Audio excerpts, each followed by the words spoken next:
आप सभी का स्वागत है आपके अपनी YouTube channel Ayurvedic secrets of health में। Subscribe now and press the bell icon. Never miss an update. दूसरा पित्त का हिस्सा बहुत क्लियर है, एकदम स्ट्रेट फॉरवर्ड है कि घी ज्यादा खाएंगे पित्त आपका हमेशा सम रहेगा।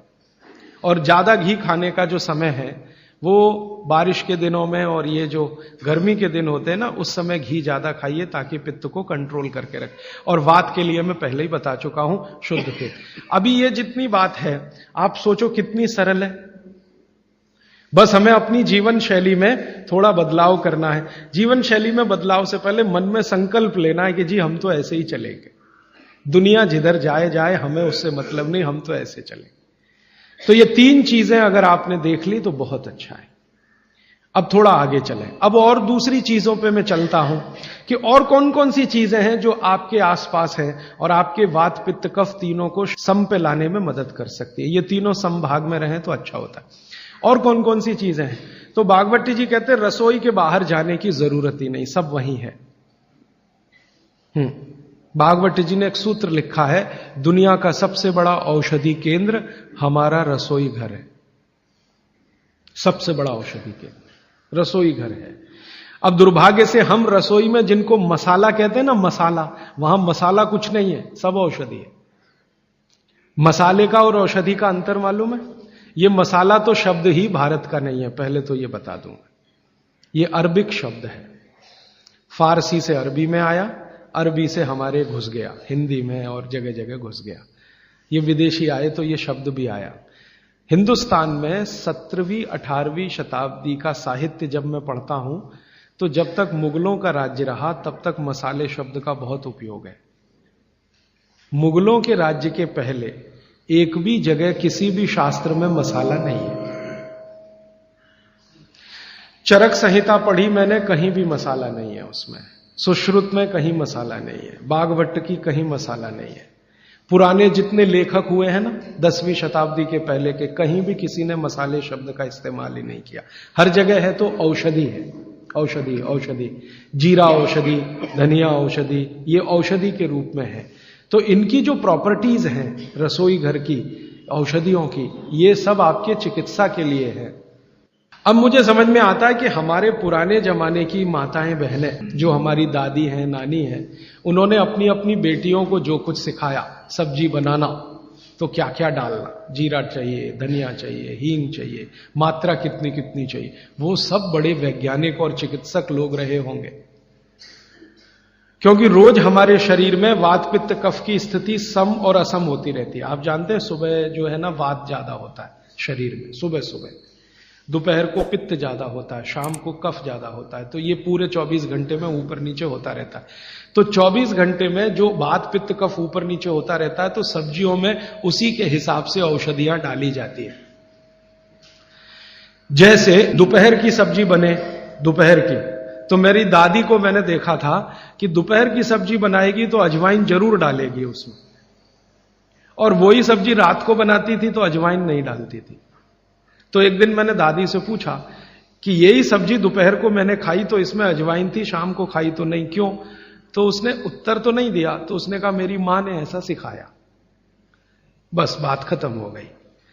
अब उस समय मैं भी मान लिया कि ठीक है, उसकी मां ने सिखाया। अब जब मैंने काम शुरू किया ये चिकित्सा पर, तब मेरे समझ में आया कि अजवाइन जो है पित्तनाशक है। घी के बाद, देशी गाय के घी के बाद जो सबसे ज्यादा पित्तनाशक दूसरी कोई चीज है तो वो अजवाइन है। और दोपहर को पित्त भड़कता है, आप जानते हैं, और वो स्वाभाविक है क्योंकि खाना खाने के लिए पित्त भड़कना ही चाहिए। तो उस समय अजवाइन डाली जाती है सब्जी में, क्योंकि दोपहर को ही शरीर को अजवाइन की जरूरत होती है पित्त को सम पे लाने के लिए। तो भारत में ज्यादातर माताएं बहनें ये बात जानती हैं कि दोपहर की सब्जी में अजवाइन चाहिए। दोपहर का दही है ना, दही का मट्ठा, उसमें भी अजवाइन का बघार लगता है। दोपहर की जितनी भी चीजें हैं ज्यादातर अजवाइन ग्रस्त होती हैं या अजवाइन से बनती हैं, क्योंकि पित्त को सम पे रखना है। तो आप सोचो जो लोग ये कर रहे हैं वो बिना कहे कितना बड़ा काम कर रहे हैं, हमने उसका वैल्यूएशन नहीं किया, ये हमारी मूर्खता। हमारे यहां तो एक बहुत बड़ा दुष्कर्म इस देश में हुआ है। अंग्रेजों के हम गुलाम हो गए, तो सब कुछ हम भूल गए, अपनी चीजें। अंग्रेजों ने जो सिखाया वही हमें याद है। तो हम जीडीपी का कैलकुलेशन करते हैं अंग्रेजों के फॉर्मूले से। जीडीपी निकलता है इस देश का, ग्रॉस डोमेस्टिक प्रोडक्ट। तो मैंने बहुत बार इस देश के अर्थशास्त्रियों से पूछा कि जीडीपी में आप विचित्र विचित्र कैलकुलेशन करते हैं। जैसे भारत की पुलिस है, उस पर जो खर्चा हो रहा है वो जीडीपी का हिस्सा है। अगर चोरियां बढ़ी, डकैतियां बढ़ी, तो पुलिस का खर्च बढ़ेगा तो जीडीपी बढ़ेगा।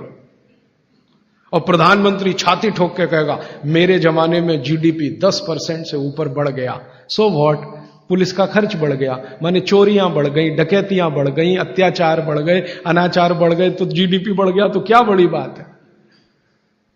तो हमारे जो जीडीपी के कैलकुलेशन है बड़े विचित्र हैं। इसमें चोरी हो, डकैती हो, लूट मारी हो तो जीडीपी बढ़ेगा। लेकिन माताएं बहनें घर में जो करती रहती हैं वो जीडीपी में है ही नहीं, कैलकुलेशन ही नहीं है उसका।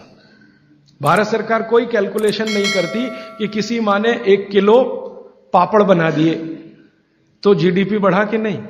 तो कहते हैं जी मालूम नहीं बढ़ा कि नहीं बढ़ा, क्योंकि कैलकुलेशन नहीं है। किसी माँ ने दाल की बड़ी बना दी, 5 किलो दाल की, तो जीडीपी बढ़ा कि नहीं बढ़ा।